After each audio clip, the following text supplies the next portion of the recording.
The Visitors from Maida Vale by Patrick Lau. Episode 5. Don't Look a Gift Chicken in the Mouth. While the delicate negotiations about the handover of Hong Kong were still ongoing, there was little British appetite to challenge the Chinese over the atrocities of Tiananmen Square in 1989. The USA and France had already openly sheltered young dissidents smuggled out from China within weeks of the incident. Britain decided to play poker instead. And I'm sure my two visitors from Maida Vale had got themselves inadvertently involved in some small way in this political game. That first official interview, with the dim sum lunch, the taxi, and apparent civility, was followed by about half a dozen more over the next few weeks. I can only describe the difference in their demeanour on returning home from those subsequent meetings. If their mood on returning after the first interview was like a brightly coloured balloon, in the following weeks it was as if the balloon gradually lost all colour and buoyancy and finally deflated to a grey piece of rubber on the floor. They never wanted to tell me the details, but once in a while, during subdued chats, they would hint at the dejection they were experiencing. We have told them about everything still in the London embassy and all the people we knew in Beijing. We went through in detail where the transmitters were placed in the building, but they still were not satisfied. They wanted to know the make of the transmitters and the time they were installed. They asked us questions about people we hardly knew in Beijing. Did they make the answers a condition of you getting asylum? A pained silence. I also noticed that each time after those subsequent meetings, they would rush to the kitchen as soon as they came home to make themselves tea and supper. Obviously, there were no more nice dim sum lunches. I remember clearly, maybe after the last interview, Lysuk said, in a temper highly unusual for him, "Not even a glass of water. 死爛仔, damn gangsters." Looking back, I don't think it is too far-fetched to surmise that those interviews were carried out by the MI5 to obtain every drop of information for future use. I do not believe the purpose was solely to verify their status as genuine applicants for political asylum or to find out whether they were double agents of the Chinese regime.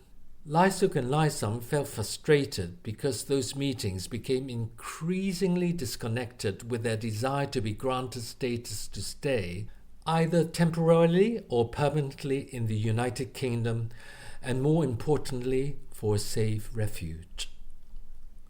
This feeling was confirmed by infrequent conversations with Bernard Simons, their legal representative.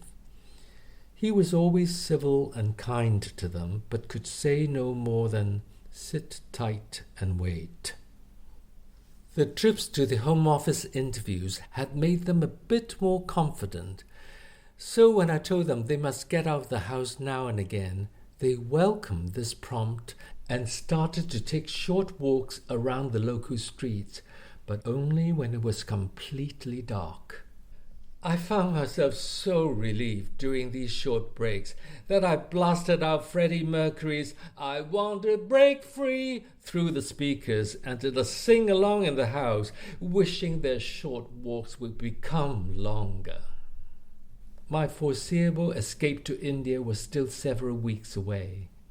I would leave in November and work there till Christmas, then go straight to see my parents and my sister in Hong Kong. But in the meantime, I was still living in London to continue preparing the production both at the office in Soho and at home. I began to find myself very irritable towards my visitors and also felt very ashamed of my behaviour.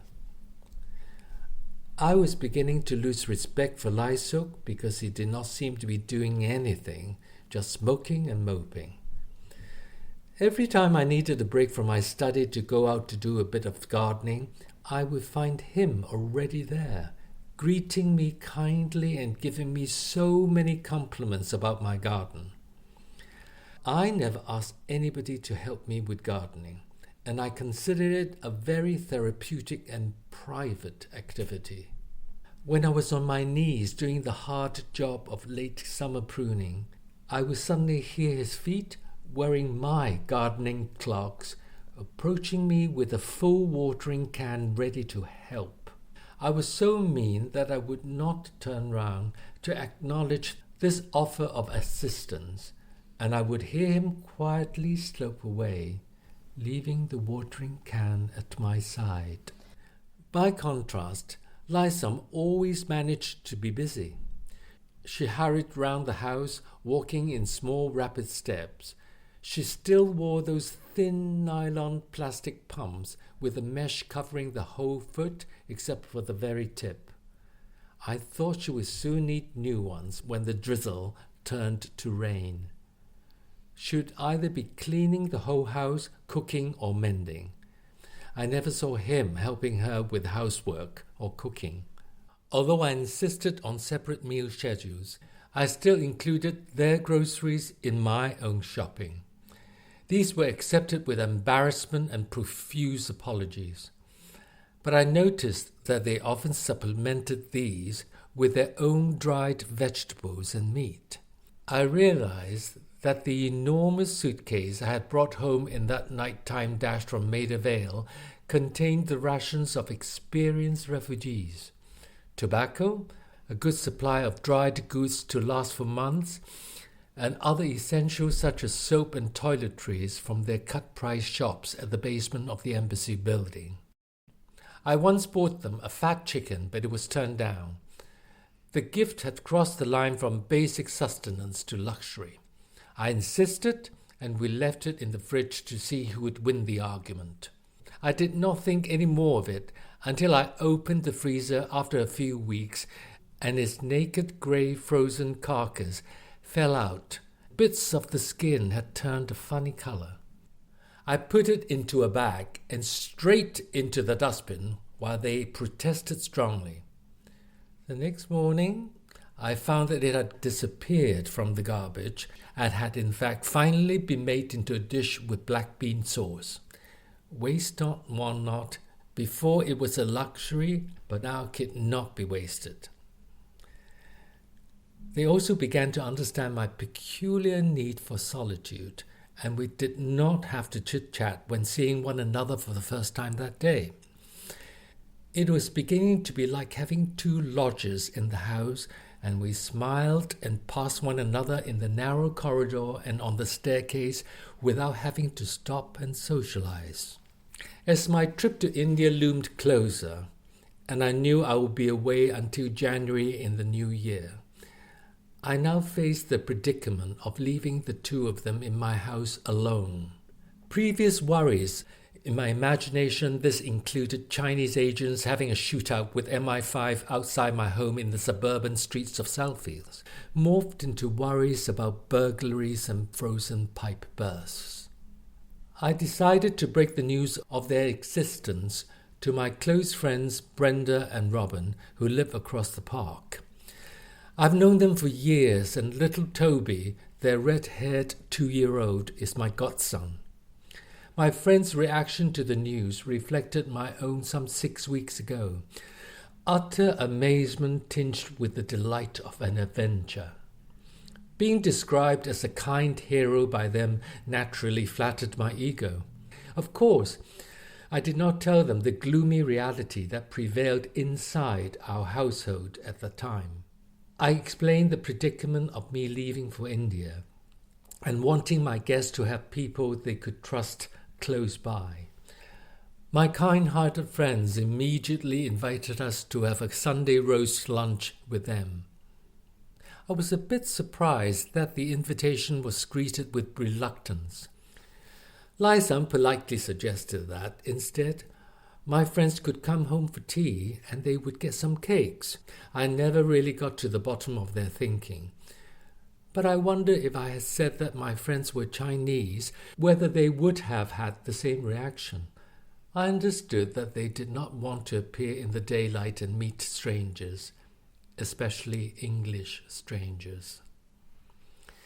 They might be two well-educated, high-ranking diplomats who had suffered under the Cultural Revolution in their youth and now found themselves stateless in the UK, but some of their attitudes to the West were as old as China behind the bamboo curtain in the 19th century.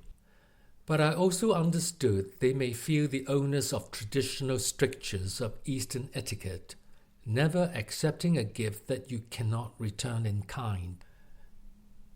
I'm ashamed to say that I got very touchy and insisted they needed to accept the invitation to lunch. I explained that in case of emergency, they would know who and where to run to. What else would they do? Dial 999? Could they ever imagine any emergency services listening to their story in broken English while the villains were trying to get in?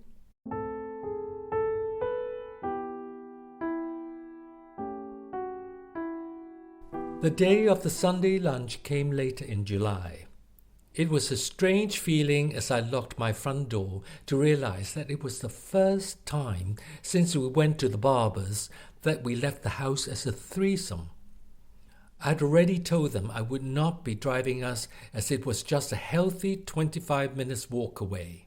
My secret purpose was also to make them familiar with the geography of the local area. It was a sunny day and our route took us through Wimbledon Park, a beautiful recreational area of rolling grassy expanses and ponds full of birds. Lysum and Lysuk spontaneously uttered words of delight at the sight of the English shrubs and trees. They were still wearing their oversized dark shades and occasionally would peer closely at the rose to see if they could detect any fragrance. I was strangely encouraged and even took pride in the unique charm of the English urban park with its well-stocked flower beds and sense of safe community. I was so touched but not surprised that my friends Brenda and Robin welcomed Lysuk and Lysum with open arms. I could see their warmth offered my visitors a glimpse into British domestic life which had hitherto remained unfamiliar. My dear old friend Brenda had already checked with me what food these exotic visitors would like. The presence of the cutest red-headed toddler also made the atmosphere seem carefree and normal, masking my real agenda to provide a safe haven for them in my impending absence. Lysuk and Lysum were astonished to see the similarities of my friend's terraced house to mine. The offer of pre-dinner drinks was politely turned down by them, but gratefully accepted by me. The wonderful aroma of the roast in the oven was commented upon, followed by an inquisitive exploration of the house. There was much admiration of its Edwardian decor and intricately tiled fireplaces and floors. The conversation turned to how fields in this area south of the Thames had been transformed into residences for railway workers at the turn of the 20th century. How different to the history of China at that time. It seemed like an unimaginable fantasy to Lysuk and Lysum that any government or industrial magnate would have enacted such benevolent plans for workers in the capitalistic Western world. The ping of the kitchen timer interrupted the convivial conversation, and as we eased towards the lunch table, I noticed that Lysuk and Lysum had no intention of taking off their big dark sunglasses. I was bemused and then annoyed by this prima donna-like behavior all through the visit. Brenda had made an elaborate three-course lunch, and I could see that they were touched by the hospitality, but they just would not remove their sunglasses. Lysum kept asking my 2-year-old godson questions and I could see little Toby's blue eyes widen in utter incomprehension and not a little alarm, with this smiling Chinese lady in dark glasses bearing down on him. They were genuinely fascinated by the child's carrot-coloured mop, and that his parents' hair did not bear a single strand of the same tint. After dessert, I brought up the subject of my impending departure for India, and my kind friends immediately offered all the help, hospitality, and advice that Lysuk and Lysam might need. This was done in such sincerity of tone that no one could doubt their genuine kindness.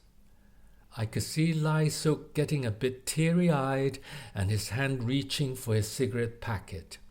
So the whole evening ended up in a rather quaint Edwardian mode, with the women going upstairs to put the child to bed and the men going off to smoke in the garden.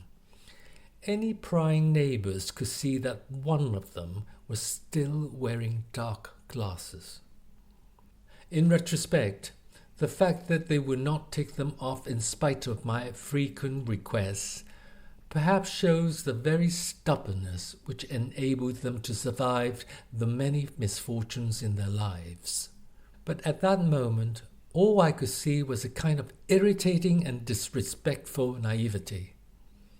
Of course, I realized that it was smug and condescending to hold this attitude towards them. I had not been raised in a society where the authorities have an Orwellian control over their citizens, where the neighbourly old grannies may be the very ones to shop you over any deviation from party rule, including that of being pregnant when there is already one child in the family. On the morning of August the 4th, the clatter of the metal post flap on my door announced the arrival of 2 small brown envelopes. They looked just like any other official post, and in fact made me worried for a few seconds that they were tax demands for me from the Inland Revenue, until I saw my visitors' names on them and the Home Office crest on the cover. I handed the envelopes to Lysuk, saying very little. "So," I asked after a while, "we are now refugees." He said those words without much emotion, and she just kept studying the letters over and over. There was the strangest atmosphere in that room. Something so important and ultimately almost monumental in their lives was greeted with a kind of muted diffidence. I felt the same. It was odd to read those 2 identical printed letters with just their names, their dates of birth, their reference numbers, and the official signature in almost indecipherable handwriting. It was obviously a standard Home Office communique from the Croydon office to all applicants granted refugee status. My visitors had been granted leave to remain in the United Kingdom until, the following was handwritten, 3rd of August 1993. They were also instructed to keep the letter carefully, as the letter says, as your authority to remain in the UK. Shortly before the end of your 4 years' leave to remain, you can apply for indefinite leave to remain. You must now register with the police. Please take this letter to your local police station as soon as possible. All 3 of us sat in the now smoke-filled dining room with the unspoken question, what now?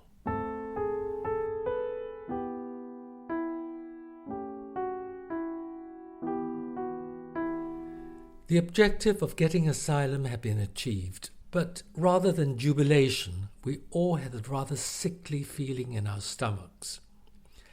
My immediate inner thought was that Lysuk and Lysam could not possibly expect to be staying at my house for another 5 months, let alone 4 years, when they would be allowed to apply for citizenship.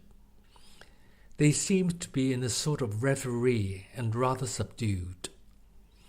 So I galvanized us into thinking of the practicalities. I rang Bernard Simons to tell him the good news and thanked him for his work. He was really surprised that they had been granted asylum so quickly. He asked whether we had told their daughter and son-in-law in Japan and then faxed them the all-important Home Office letters regarding their parents' status. Then I had to look up the Wandsworth telephone directory to see where the main police station was, as I like to think, rightly or wrongly, that the smaller station would not have the right stamp for our purpose.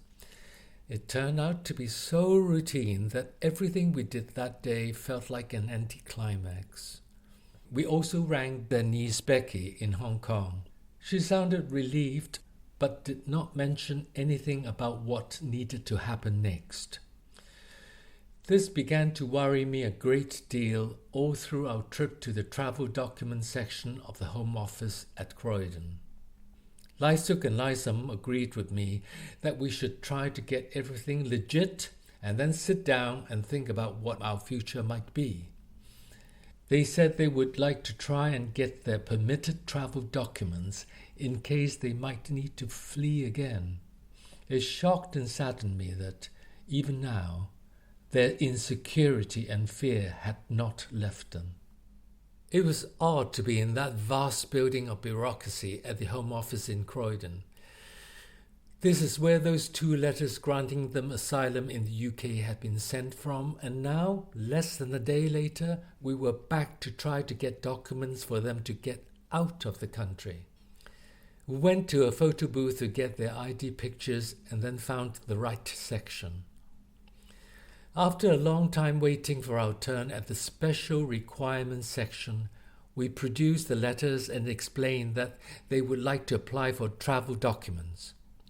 A few questions and much form-filling ensued, and then the young woman behind the window produced 2 documents with blue covers. These were smaller than a regular passport, but with the same UK crest embossed on them, together with another word, refugee. £50, please. A shocking price, I thought. They were surprised by this demand for money on their first day of freedom.